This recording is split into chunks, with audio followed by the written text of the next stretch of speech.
नमस्कार। उम्मीद है आप लोग स्वस्थ और आनंद होंगे। ये मैंने पहले भी एक आध बार कहा है, आज फिर कह रहा हूँ कि अपने प्रधान सेवक मोदी जी का ये कार्यकाल कई मामलों में भारतीय राजनीति में याद किया जाएगा।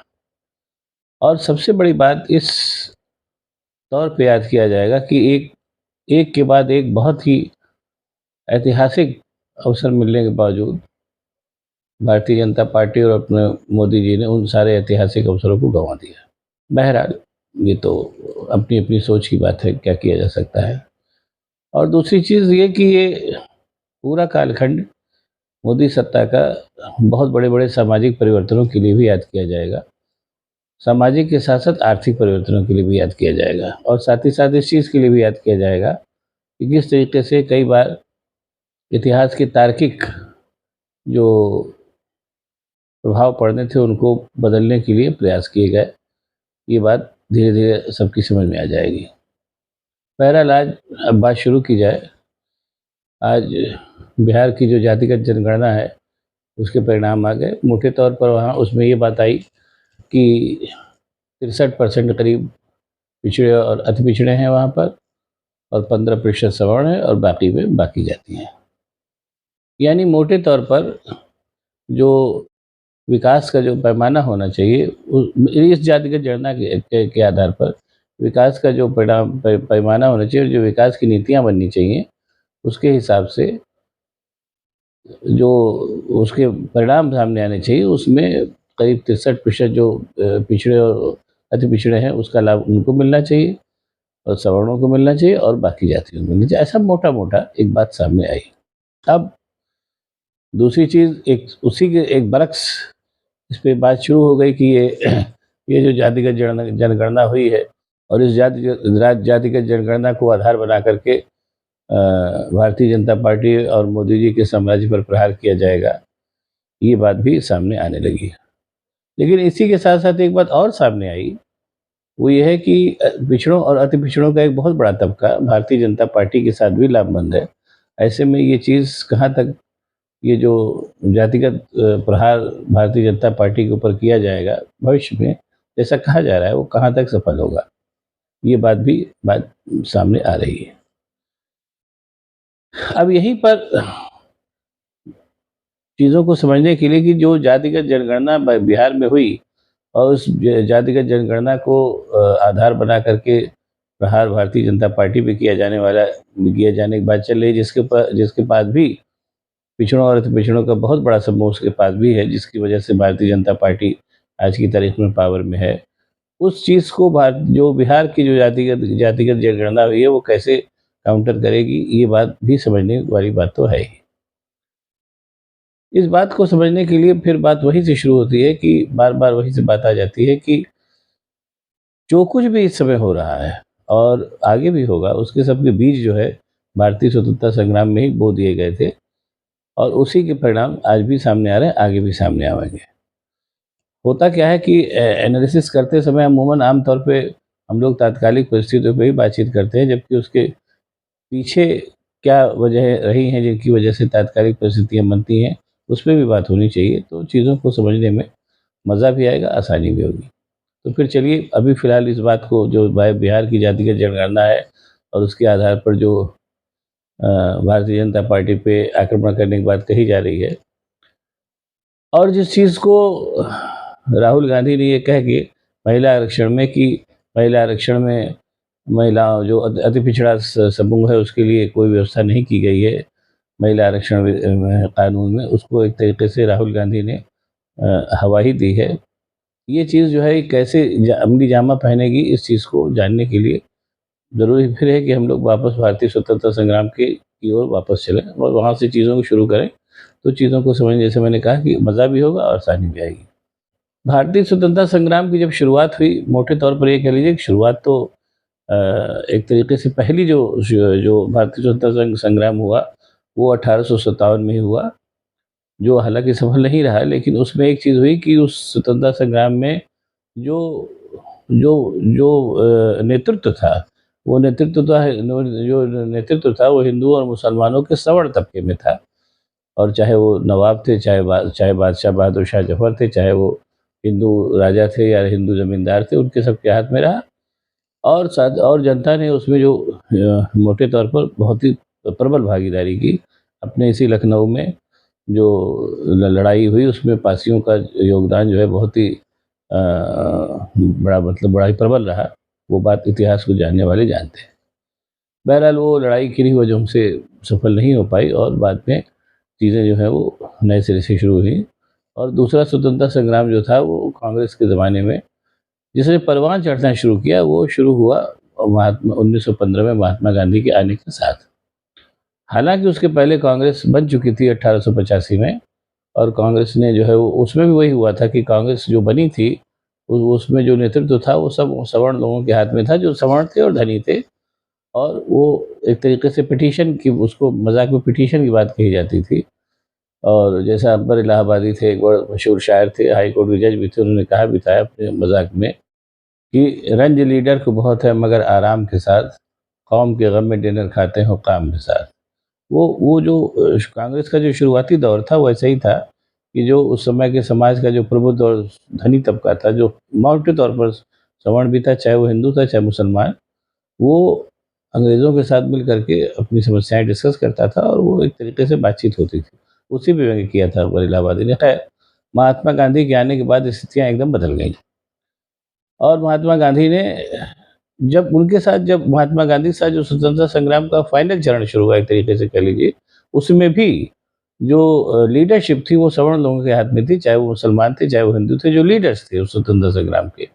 और लेकिन एक ही पूरी तरीके से जो लड़ाई लड़ी गई वो नीचे उस तबके ने लड़ाई लड़ी जिसको आज की भाषा में दलित और पिछड़ा वर्ग कहते हैं। दलित मतलब जो एक तरीके से खेतिहर मजदूर थे, और पिछड़े मतलब जो खेतिहर जातियाँ थीं। इस तरीके से वो लड़ाई शुरू हुई और उस लड़ाई में ने अंग्रेज़ों को हटाने के लिए पूरी कोशिश की।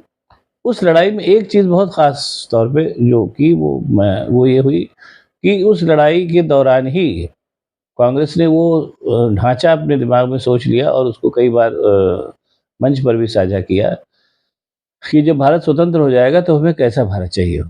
मोटे तौर पर ये कहा गया कि हमें एक ऐसा भारत चाहिए जिसमें जितने भी जाति वर्ग हैं उनको सबको हम उनकी भागीदारी के हिसाब से उचित प्रतिनिधित्व देंगे और कोशिश करेंगे कि सब लोग जो है उस स्वतंत्र भारत में संपन्न हो और सुखी हों। उसी को आधार मानते हुए बाद में संविधान का निर्माण हुआ, जिसमें संविधान के निर्माण के चलते ही बनते ही जो दलित जातियाँ थीं, जो सबसे ज़्यादा परेशान थीं, उनको आरक्षण दिया गया और बाकी जातियों के साथ ही स्वतंत्रता संग्राम के बाद उनके सबके उन्नति के प्रयास शुरू किए गए।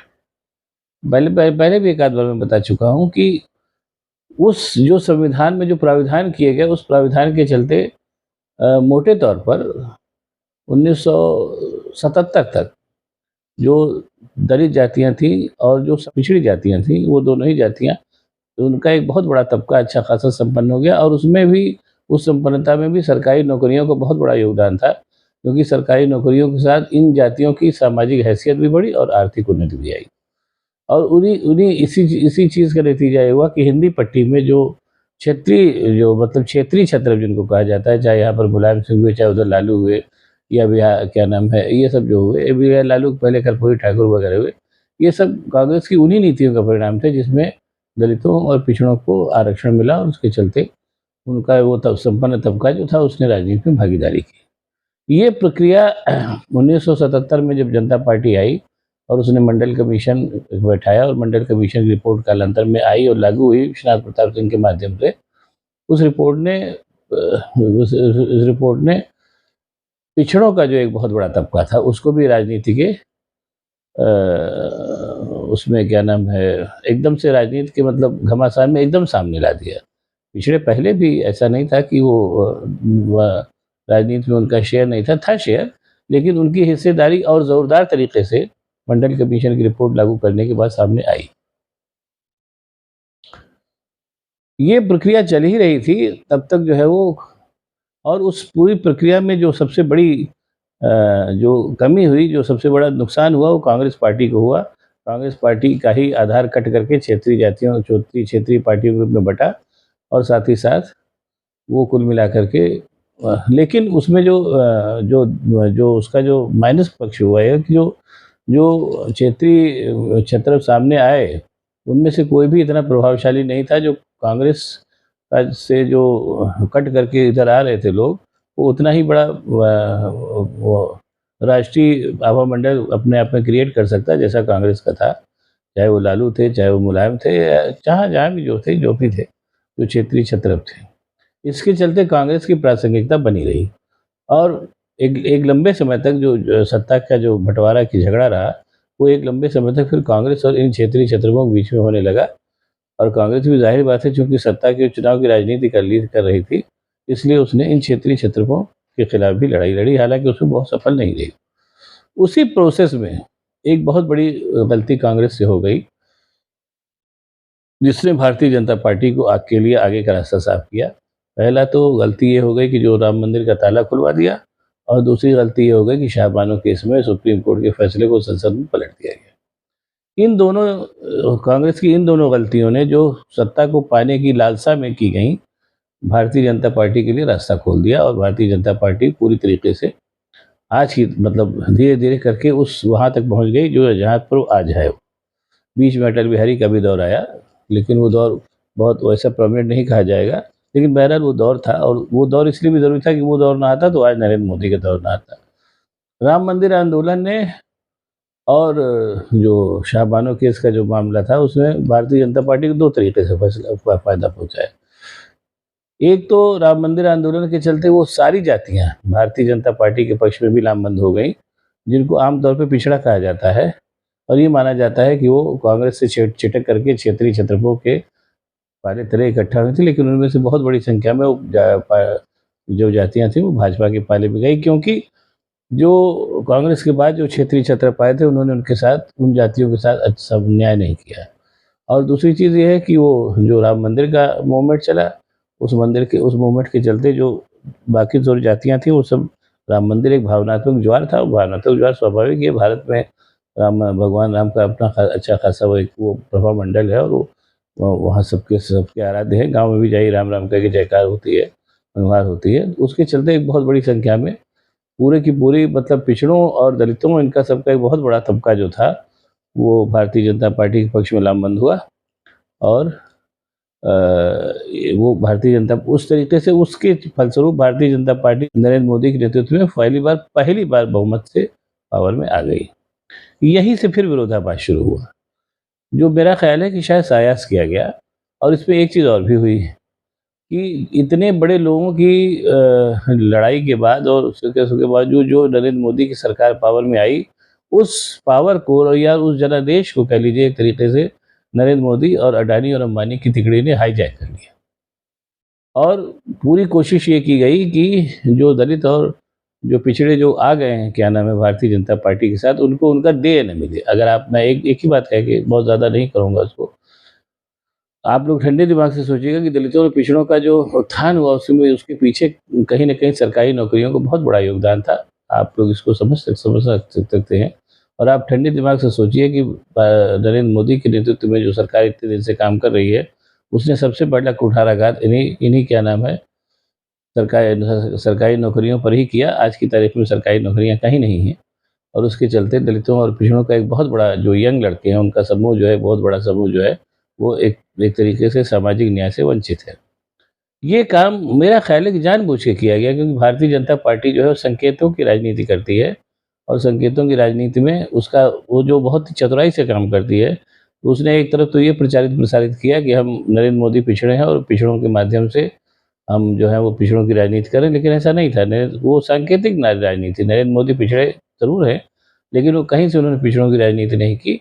और वो कुल मिलाकर के वो राजनीति उन्होंने की जो कहीं न कहीं से दलितों और पिछड़ों के हक को मार रही थी, और एक तरीके से उन्होंने जो पाया था, उसको सबको उसने वो उससे वंचित कर रही थी। ये बात अब सब जान गए, सामने आ गई। यहीं से अब बिहार में जो रिपोर्ट्स आज सार्वजनिक हुई है, आज की तारीख में, यहीं से वो रिपोर्ट प्रासंगिक हो गई, जहाँ से बात शुरू हुई थी। क्योंकि आज की तारीख में जो सबका साथ सबका विकास का नारा लगा करके नरेंद्र मोदी की सरकार पावर में आई, और किया जिसने एकदम उसका उल्टा, सबका साथ का नारा लगाया तो, लेकिन सबका विकास उसने नहीं किया। कुल मिलाकर की स्थितियाँ ऐसी हुई कि जो तबका, जो स्वतंत्रता संग्राम के बाद से और भारतीय स्वतंत्रता के बाद से संवैधानिक उपबंधों के माध्यम से आगे बढ़ा था और स्वतंत्र संपन्न हुआ था। एक तरीके से उसकी संपन्नता पर कुठाराघात करने के लिए सारी पॉलिसीज़ बनाई गई और साथ ही साथ तरह-तरह से गलत बयानी करके, झूठ बोल करके और तरह-तरह की बातें फैला करके, भ्रम फैला करके ये कोशिश की गई कि उसका ध्यान जो है उस तरफ न जाए, लोग राम मंदिर के नशे में चूर रहें। ठीक है, अच्छी बात है, श्रद्धा एक बात है और धर्म का नशा एक दूसरी बात है। श्रद्धा को धर्म के नशे में नशे में बदलने का काम इस उस पूरे कालखंड में हुआ, ये बात कहने में कोई गुरेज नहीं है। यहीं से जैसा मैं कह रहा हूँ कि फिर वो जो बिहार से जो रिपोर्ट आई वो पूरी तरीके से फिर से प्रासंगिक हो गई, क्योंकि अब फिर से झगड़ा शुरू हो गया है कि वो जो पिछड़ों और दलितों का जो बहुत बड़ा तबका भारतीय जनता पार्टी के साथ लामबंद हुआ, लेकिन उसको बदले में मिला कुछ नहीं, बल्कि जो मिला हुआ तो वो वापस जाने लगा। कहीं न कहीं उस चीज़ की प्रतिध्वनि जो है वो सामने मतलब कई मामलों में सामने आई, चाहे वो जैसे मैंने बताया कि चाहे वो हिमाचल के चुनाव थे, चाहे वो कर्नाटक के चुनाव थे, उसमें जो सारे चुनावों को धार्मिक मुद्दों में बदलने की कोशिश की गई, लेकिन वो मामला चला नहीं। और उसी के परिणाम स्वरूप जो अभी जो इंडिया गठबंधन बना, इंडिया गठबंधन का जो मूल एजेंडा है वो मोटे तौर पे यही है कि हमको कैसे वंचित तबके को सामाजिक न्याय की लड़ाई में वापस लाना है। और बिहार से बिहार में जो आज जातिगत जनगणना आई है, इस जातिगत जनगणना के जो मोटे तौर पे जो परिणाम सामने आए हैं कि 63% पिछड़ा और अति पिछड़ा है और 15% सवर्ण है, उनको आधार बना करके इंडिया गठबंधन जो है भारतीय जनता पार्टी के संगठन पर और जो उसका आधार है उस पर प्रहार करेगा। वो कितना सफल होगा, कितना नहीं सफल होगा, ये तो कहना भी बड़ा मुश्किल है।